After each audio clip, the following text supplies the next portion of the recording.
Hello, I'm Beth Joey and welcome back to my YouTube channel. I know it's spooky season, I know the time right now is all the spooky content, but I just couldn't resist talking to you guys about all the romance books that I've been loving lately. I've just come out of the biggest slump. I know I'm gonna keep talking about it. I'm so sorry. I've just come out of the biggest slump ever where I wanted nothing to do with reading for about 2 months, and romance was the genre that got me out of it. These were some serious slump breakers. So without any further ado, let's crack straight into the first book, which was Things We Never Get Over by Lucy Score. Set in a small, rugged, rough around the edges town of Knockemout, Things We Never Get Over follows Naomi, who is a runaway bride riding to the refuge of her estranged twin sister after receiving a kind of cryptic message saying she was in trouble. But when she arrives, Naomi isn't greeted with what she expects. Instead, she is greeted with the daughter that she never knew her sister had, who is left on her doorstep abandoned by her mother. So now Naomi is stuck in this small town with no job, no plan, no car, and no prospects. Until she meets our bad boy Barber Knox, who is very content to live his life on his own away from all these women that he sees as high maintenance, until Naomi comes storming into his life and he is gracious enough to offer her a position at the bar. Throw into all of that a very suspenseful plotline about gangs and threats and all sorts of drama, cops, guns, violence, crazy stuff, and this romantic suspense will literally have you on the edge of your seat throughout the entire read, because it was so reminiscent of the old days of Wattpad in terms of the high angst, high tension, but also so addictive. I think after reading this one, I kind of decided that romantic suspense is a new favorite genre for me, because it was just that good that I couldn't stop reading it. Like, Ben would come in and say, hey, it's dinner time. I'm like, no, I can't, I'm reading my book. The plot itself is just so high stakes, so high tension, so high angst, and then the romance as well between Knox and Naomi is incredibly sexy and also very sweet at times, and also very funny and bantery. This book had some of my favorite tropes, and so did the rest of the series, as well as a bit of an alpha male possessive asshole that I think in this context was kind of a good thing. My second sort of book, I guess, that I have been loving lately isn't just one book, it's 4. It's a series, and that is the Chestnut Springs series by Elsie Silver. This is a bunch of cowboy slash rancher romances, each following one of 4 brothers as they meet their matches and fall in love. Firstly, you've got Summer and Rhett, and Rhett is a bull rider, golden boy of the town, until a PR scandal gets him into a bit of hot water, and his agent decides to send his daughter, Summer, to go and live with Rhett and help him clean up his image. Forced proximity romance, naturally, sparks fly, they fall in love. Then you've got the second book, which follows Cade and Summer's best friend Willa, and Cade is a single father just looking to find a nanny to look after his young son Luke, except finding that the nannies that he's interviewing are more interested in him than they are in his son. So he goes to his siblings for help, and naturally Summer ropes in her friend Willa, who is a bit of a carefree, restless spirit, but also incredibly loyal and protective, and naturally, forced proximity, nanny, father, romance, fall in love, it's beautiful. Then you've got Jasper, who is a famous ice hockey player who kind of shies away from the limelight. After helping his friend Sloane escape from the wedding that she doesn't want, they decide to go on a road trip together in order to solve a sort of familial problem that is introduced at the very beginning of the book that I don't want to spoil. And naturally, forced proximity, friends to lovers, childhood friends to lovers as well. It is beautiful, and they fall in love. And then lastly, or at least the most recent book until the next one comes out, we've got Theo, who falls in love with Summer's ice-cold sister Winter, and then after a series of misfortunate events, I guess, Winter winds up pregnant and thinking Theo has abandoned her until they reunite, I think a year or so later, and Theo is absolutely set on being so involved in his child's life and in Winter's, and you guessed it, they fall in love. There is one more book to come, which is the final brother, and I think actually the oldest brother as well, and his name is Bo, and his story definitely really kicks off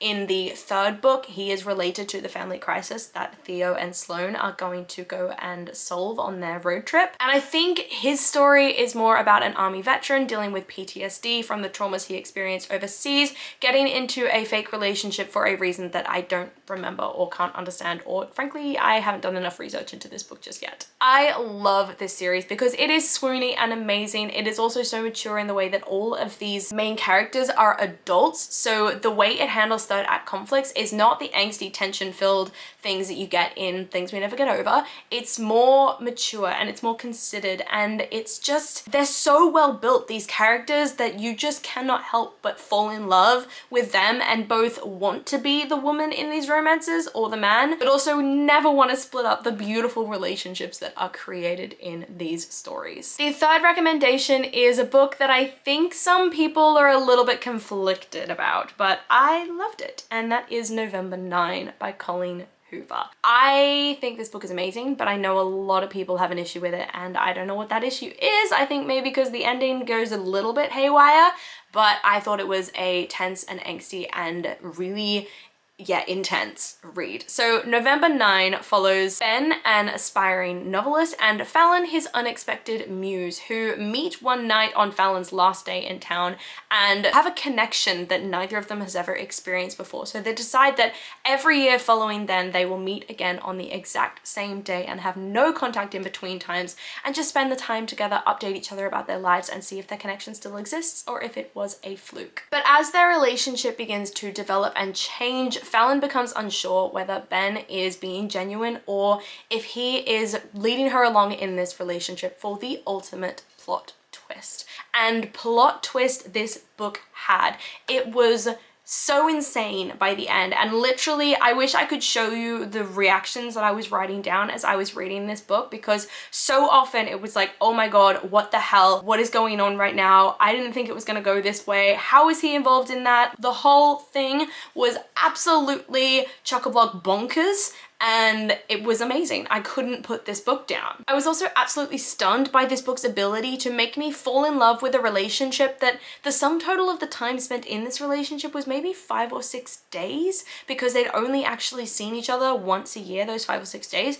But the way the characters grew between those times was definitely astronomical, so they were able to see each other growing and changing by the end, even if they didn't actually see the process. And those 5 days were so fleshed out, so beautiful. You'd spend so much time just in that day experiencing it with Fallon and Ben, and it was incredible. I loved this book. And lastly, we've got Weather Girl by Rachel Lynn Solomon. I read quite a while ago the X Talk by this author and had a so-so time with it, but I can definitely say Weather Girl was an experience like no other. I loved this book. It follows Ari Abrams, who has always been fascinated by the weather and loves everything to do with it and her job as a weather reporter, except for the small fact that she feels like her mentor, Torrance, is very distracted by her own tempestuous relationship with her ex, rather than being the mentor that Ari Abrams so desperately wants her to be. At her wit's end following a disastrous office party, Ari teams up with the very sweet but reserved sports reporter Russell in order to solve this whole situation, get Torrance back with her seemingly douchebag ex, only to find themselves experiencing some unforecasted chemistry. For this one, I do want to give a quick trigger warning because it deals very, very significantly with conversations around mental health, both depression and anxiety, as well as conversations around body image, because the male main character is plus sized, and it really does go into how he feels being in a very public facing on TV role as a plus size sports reporter, especially because he's in the sports field as well. But I think those conversations is part of why I loved it so much. It is just so sensitive about these issues. But outside of that, the romance between these two characters is not just supportive and beautiful, but it is swoony as hell. And I absolutely loved the sort of prankster element that was involved as they were trying to get Torrance back with her ex-boyfriend, because there was this banter and this fun and this humor there that I didn't expect, that was absolutely incredible. So those are the few books that I have absolutely been loving lately. These are all books that got me way out of my reading slump. They're all books that I either read for the first time or reread while I was going through that big slump period, and